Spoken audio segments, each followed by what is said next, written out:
Greetings viewers, EricTheCarGuy here with a special introduction to a video that, let's just say I pulled this one out of the vault. I actually found these tapes not too long ago and went through, and now I have edited them and I'm going to present them to you today. Now I believe these videos were shot, or this video was shot sometime in the 2004 range, possibly 2005, but I really think it was 2004. So I think this video even predates YouTube. It certainly predates EricTheCarGuy, as you'll see. The video's content covers the replacement of the trailing arm bushings on I believe it's a 1991 Acura Integra. The information also applies to Civics of the same vintage because they have virtually the same suspension. In addition to those trailing arm bushings, I also replace all 4 coil springs. I talk about alignments for a little bit, and I believe the right rear speed sensor also gets replaced. So there's a lot of work that gets covered in this video, and I think you'll enjoy it very much, just seeing the old me. But once again, the audio is really crappy. I could have spent some time cleaning up the audio, but I wanted to get this done, and there was a lot of footage that I had to go through to get it to this point. But anyway, my brother's working the camera, by the way, and I thought he did a pretty good job of it. But it's also in the old 4x3 format. I've split it up into 2 parts because the video in its entirety is an hour long. I'm actually going to make that hour-long version with additional scenes available to premium members of my website. I'll post the link in the description for that. The rest of you, well, you got to wait a week in between, but you'll get a chance to see pretty much the whole thing. Well, let's not make this introduction too stinking long, so especially considering you're going to watch another introduction from a very young me up next. So please enjoy this special presentation from the vault of EricTheCarGuy before he was EricTheCarGuy. I'll see you in part 2. Hello, my name is Erica. I'm an ANSI certified master technician. I've been working on Hondas and Acuras for about the past 10 years. Today we'll be working on this 1991 Integra, doing some modifications to the headlights and the suspension mostly. I hope to make this video informative and helpful to those of you who may want to do similar repairs. Now, those of you at home probably don't have a lift. For this kind of work, it's really ideal. If you don't have a lift and you're trying to do this at home, I don't think it's going to work out too well. This is a pretty involved job. This is why I'm doing this video. So this way at least you know what's involved. We're going to replace the trailing arm bushings. Now these are bushings in the back of the car that keep the rear wheels, the rear toe accurate. I can better explain this with the arm off the car, and I can also show you the kind of condition that the bushings on this car are in. But this is actually a really nice upgrade. Really makes the car feel a lot more solid. If you're going to do any kind of work on the rear end of an Integra, in other words, if you're going to touch anything here, such as a rear ABS sensor, which we would be replacing one of these today, or rear struts, you want to make sure of one thing. You want to make sure you have on hand a set of control arms. If you don't have these control arms, what may happen is one of these bolts may break or get frozen inside of this control arm, causing you to need to buy this anyway. So have these on hand. If you leave them in the bag, you may be able to return them if you don't use them. But if you don't have these, you may be going to get them. These are some of the things we'll need. We'll probably have to grab more stuff as we go, but this is the junk we use to do what we need to do. And by the time the end of this day comes around, this car will be dirty, and so will we. Amber vision. Cool. Now what we're going to do is we're going to replace these bushings here inside this little area, and we're also going to be replacing the rear coil springs while we're in here, and one of these ABS sensors, like I said. In other words, this whole rear suspension needs to come off in order to do that. So be prepared.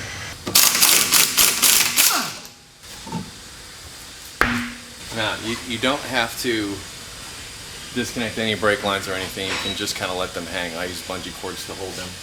You'll see that in a minute. First thing to deal with is the brake components. There are 2 fasteners that hold this on.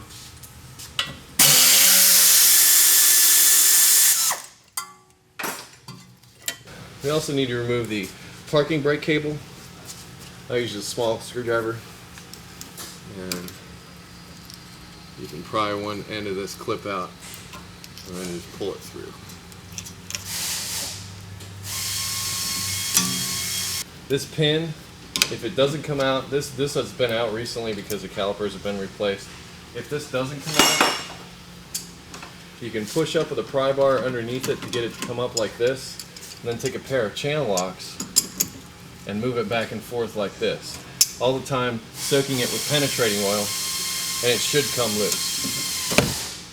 Easiest way to get this parking brake out of here is to disconnect the pull down, which also same thing. You can stick a pry bar in here, twist it, brings this clip out.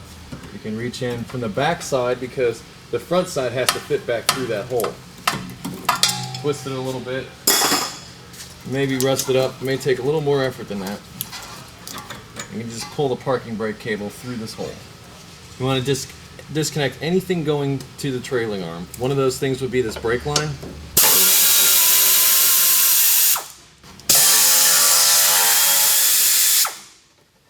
Next thing to go is the caliper. There's two 14mm fasteners. You can pull the whole thing off as an assembly.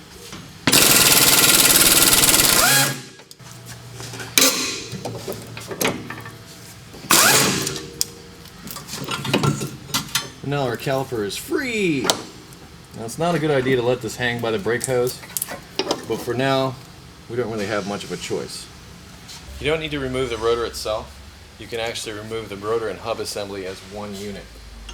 You do this by chiseling off the outside cover, 32mm socket.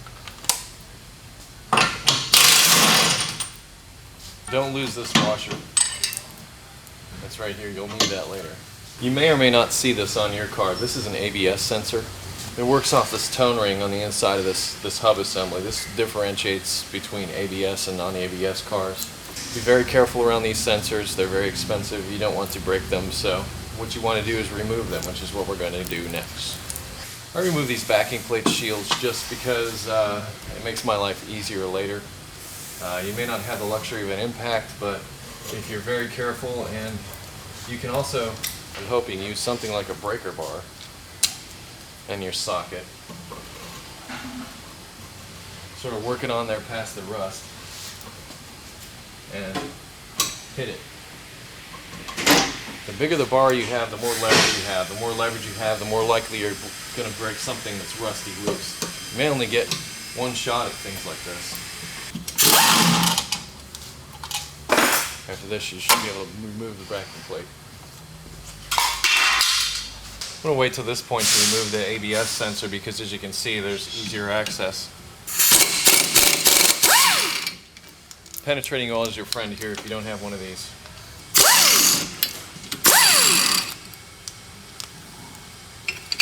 Remove the outside cover. Remember, keep all your fasteners together. That way, when you go to put it back together, you're not looking.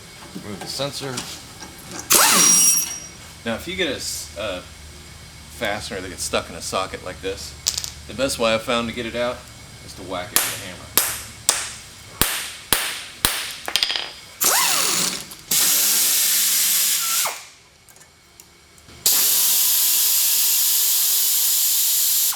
One of the things you'll need to do is you'll need to disconnect this arm from the body. Now, if you're going to lower the car, there's something called a camber correction kit, and this is what this camber correction kit replaces on the rear. There's an adjustable version of this little arm that allows you to change the camber of this rear trailing arm in order to adjust for any ride height adjustments if you lower the vehicle. Sometimes these things get frozen up in here. If they get frozen up in here, you can always disconnect them up here. So if you're having a problem here, you can always move up here. But I'm going to start with here just to see if I can.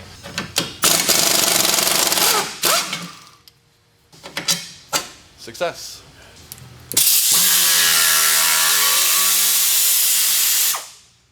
Now, say for instance, your 10mm rounds out a fastener and there's still maybe a little bit left. You've got one chance left. 10mm and 3/8 are very close in size. 6-point sockets instead of 12-point sockets. A lot better. Yay, we win.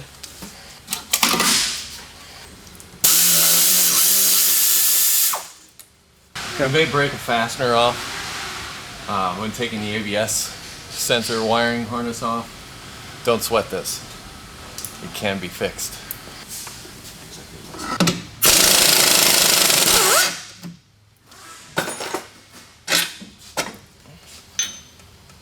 And now it's time to raise the car up.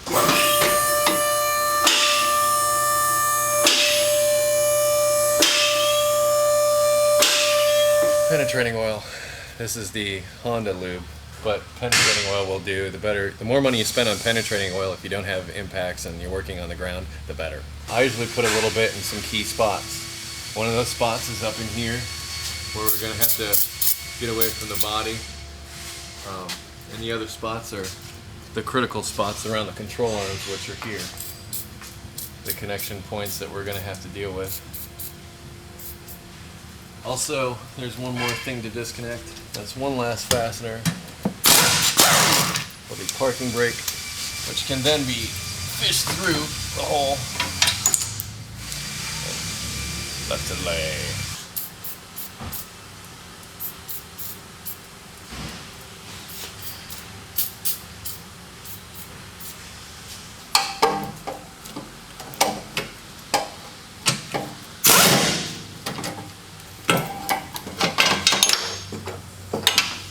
Alright, now these are the bushings that we're replacing. This little arm right here and this little thing up here is the adjustment for the alignment. If you're going to do this work, alignment is a must when you're done with this. So it's a good idea to have everything lubed up and know what you're looking at. Well, as you can see, what this whole assembly does is move back and forth, which pivots at this point here, which is this trailing arm bushing, and allows this whole assembly to either move in or out, adjusting rear toe angle. So this little adjustment up here is the whole kit and caboodle for the rear suspension as far as adjustments go. First, we're going to use our trusty friend, the breaker bar, to start with. We're going to start out at the control arm assembly itself. And guess what? We are frozen in place. Let's try this one. This one moves. Yay! If this one moves, we're good. It moves. Now we are pretty much home free. If this one doesn't move, and this is the one that's most likely not to, leave it. Don't do anything with it. Because you can disconnect the control arm up here just as easily as you can down here. You can take it with you to do your bushing replacement, and you won't have to buy this, I don't know, $170 control arm.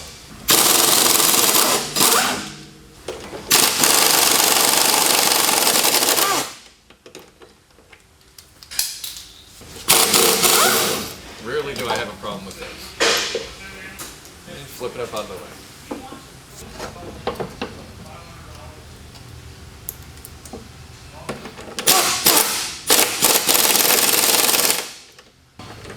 Use these pliers to pull it out. Now, this part of you is disconnected from the body. Now note how this ABS sensor is routed and how this brake line is routed, because when you go to take this apart later, or put this back together later, you may lose track of that. The next thing I'm going to disconnect is where I showed you with the alignment adjustment. Alignment adjustment pole. Now, it's a good idea to have someone to help you, but I've done this enough to where hopefully I won't be killed.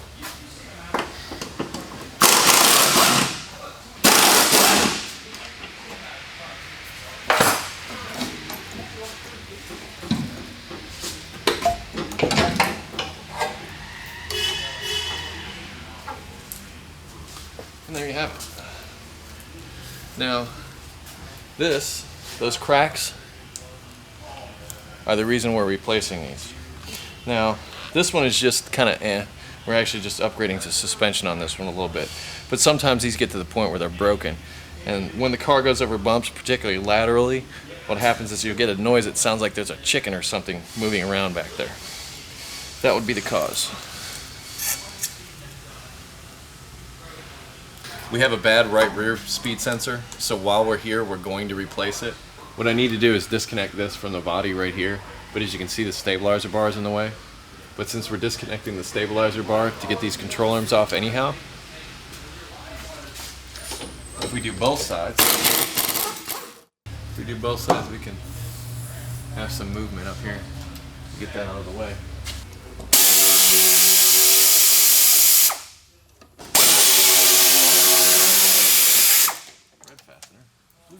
These plastic clips up in here, don't worry about them.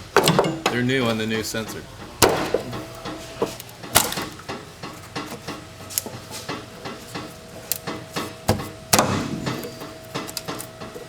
Remove the cover.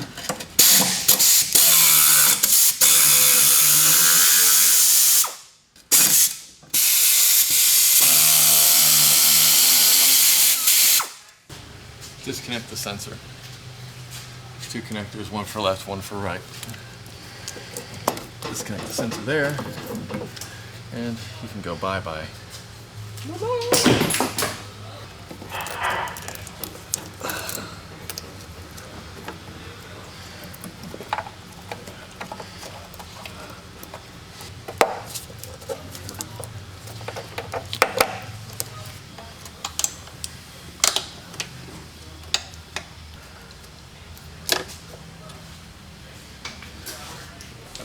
Once again, we're going to use the breaker bar. Yay! Yay! Alright, now what we're looking for is we're looking for this to turn. If this is not turning and the other side is, then you got a problem. As you can see, it's turning. It's a good thing. Same thing over here. If this turns and this doesn't, you're in trouble. But if this turns, we're good. See?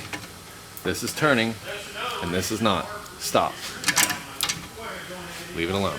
Remember, you can always disconnect up on the inside.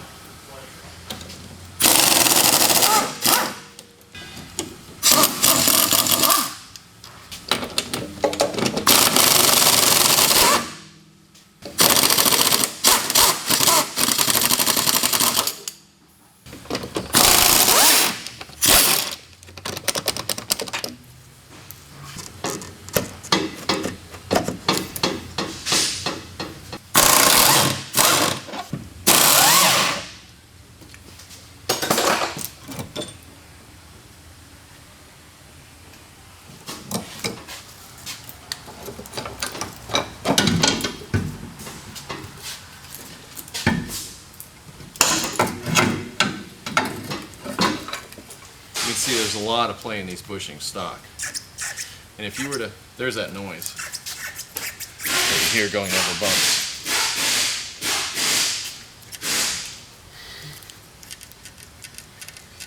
Now, if you were to replace this from the factory, you have to buy this whole control arm. You can't just get these bushings. The only place to get them is in the aftermarket.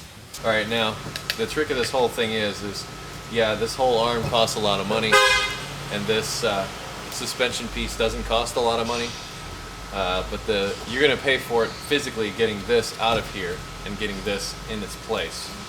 That's going to be the most fun of this whole deal. There are several different methods. If you read the instructions, they say to go in there with a hacksaw. Well, I can tell you right now, I tried it with this hacksaw trying to cut out the inside of this rubber. This rubber is molecularly bonded to the metal. In other words, it's not coming off. It's a molecular bond, no doubt in my mind. So we will use this for part of it, but not for all of it. What we're going to do initially is drill holes around the outside of it to get it loose, and then we're going to go in and cut out the large center portion and then drill holes around the outside of here to get the rest of it out. Then we're going to have to use our friend. Now, if you don't have a set of these and you're working on cars, you may regret it. They have smaller sets that are very reasonable at your local hardware store type places, but you must know how to use them properly because you can get hurt very badly. And also the fumes from the rubber that will be burning is toxic, and probably in some states there's some legality involved there. What I want to do is remove this center portion.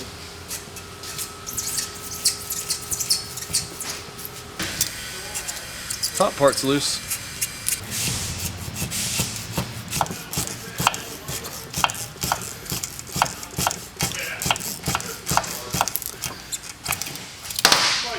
Now for this part of the process, you want to select a drill bit that is of a size that is big enough to withstand a little bit of abuse, but also not too big to score the inside of the bushing itself. And the thinnest points are right here. So you want to make sure that your drill bit won't do too much damage on the inside of this. Now, granted, a little bit of damage inside here is not going to mean too much.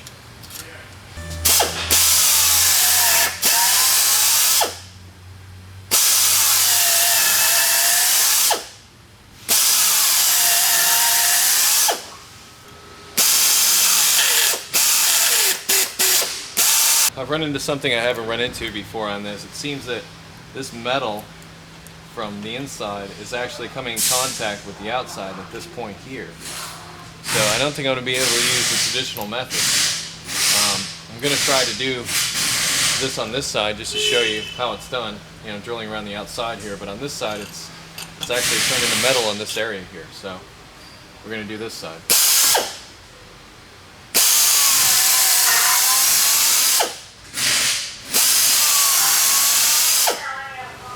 Now the hope is, once you get to this point, is that you've drilled all the way through to the other side. If you have, you've weakened the rubber enough.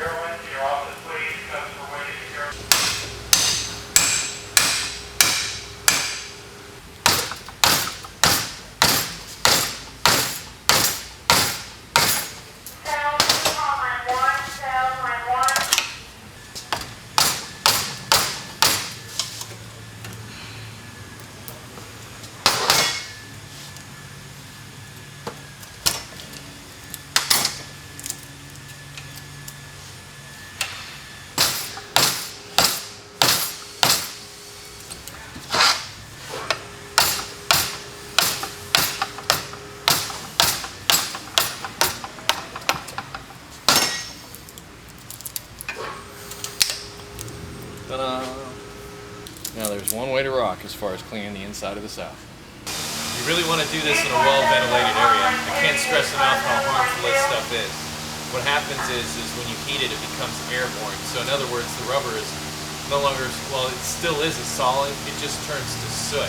And as you breathe it in, it goes into your lungs and fills your lungs with something that's probably 500 times worse than cigarette smoke or anything else that you might smoke. These bushings, or this part of the bushing, you'll notice is on an offset, meaning it's not directly centered. It's off to one side. So you got this out of here and you say to yourself, well, when I put it back together, how do I put it back together? Well, the way I remember it is the long side goes towards the inside of the car. So long side towards the inside. So in other words, the short side is on the outside facing the wheel. The long side is facing the gas tank, so to speak. That's how you remember it. Long side goes in. You want to try and get as much of this rubber out of here as possible before you start doing this. I have one little stray piece here.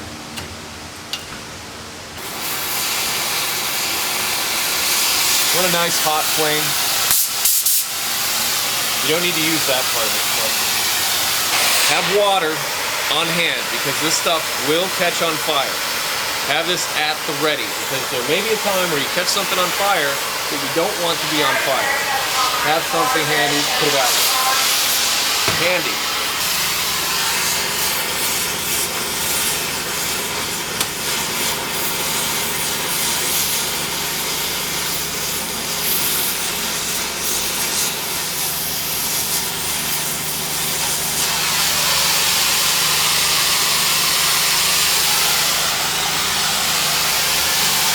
As it burns, you can flake it out.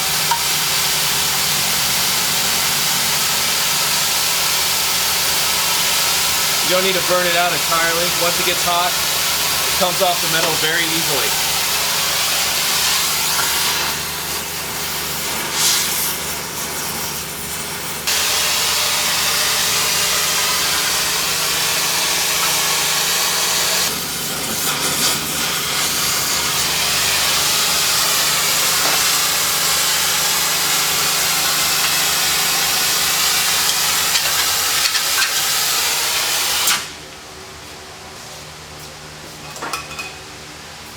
less fire you see, the closer you are to the finish. Now, all this black stuff on the floor, it's a real good idea to sweep that up because it'll get on your shoes and pretty much go everywhere. After we're done burning this out, what we want to do is set it someplace to cool. And it's probably stinking, so we can set it out someplace far away. Do not touch it, it's hot. Now for part 2 of our little exercise. Now, only this part in here is rubber. This over here is metal. So the stuff that catches on fire is all we're really concerned with.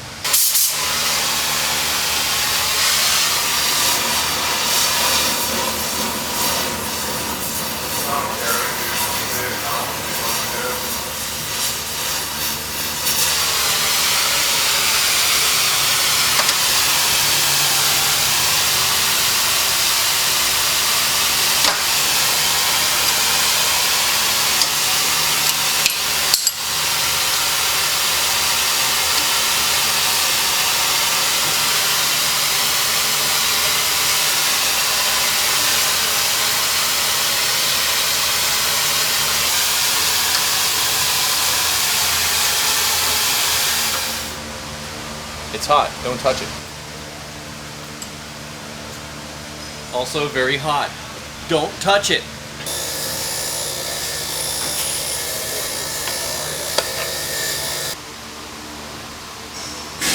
Set it out to cool.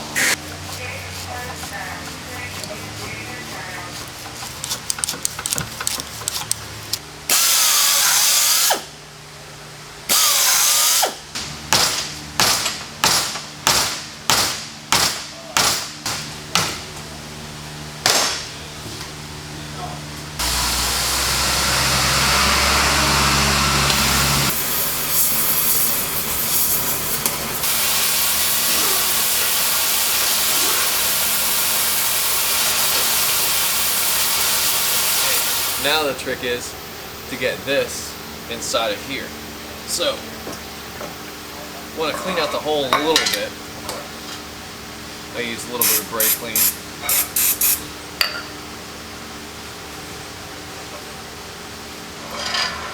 Now, this is another one of those tricks, is you need to get this inside of this hole. Well, I think I've discovered a method. Seems to work fairly well, but it involves a press. The instructions have something using very large washers and some bolts to help draw this through this hole. I'm sure that works really well, but I have access to a press.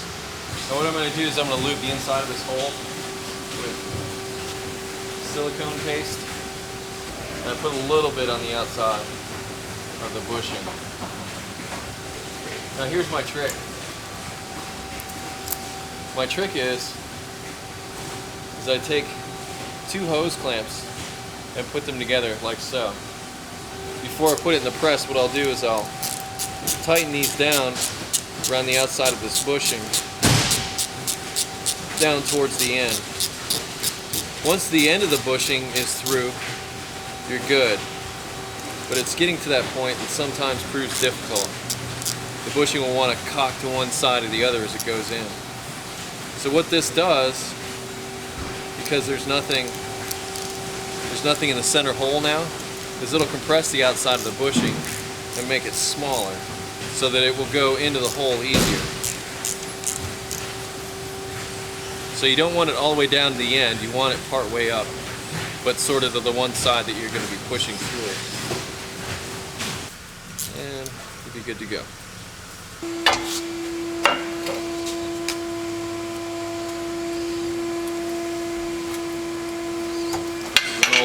Old press.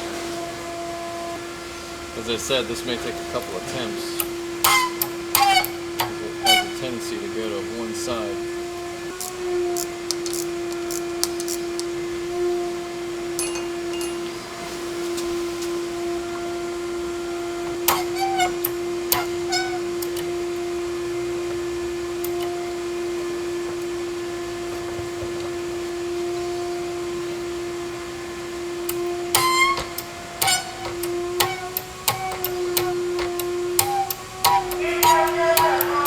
That's all you need.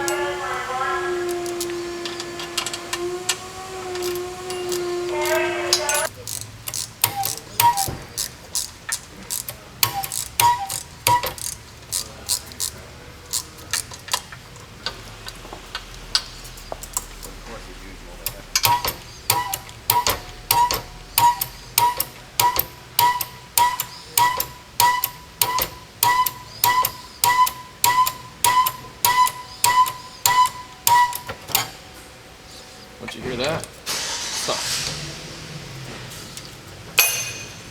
50% of the way done. All right, now let's see if Rob was paying attention. Which side goes towards the inside? The long end? The long end does go towards the inside. Very good. So we want to lube up our hole. And now that we've got both bushings in place, lube up the hole. The long side, which would be this side on the offset, is to face the inside. And this you don't need any press for or anything. I line this up with this hole here. So I don't think it really matters because I think it moves around anyway. But hitting the vise there.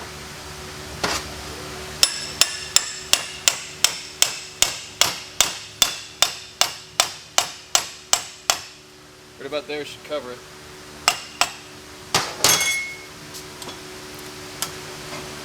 And there you have it.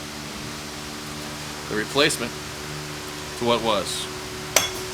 The back and forth movement is virtually non-existent. We'll do the same to the other side and we're done.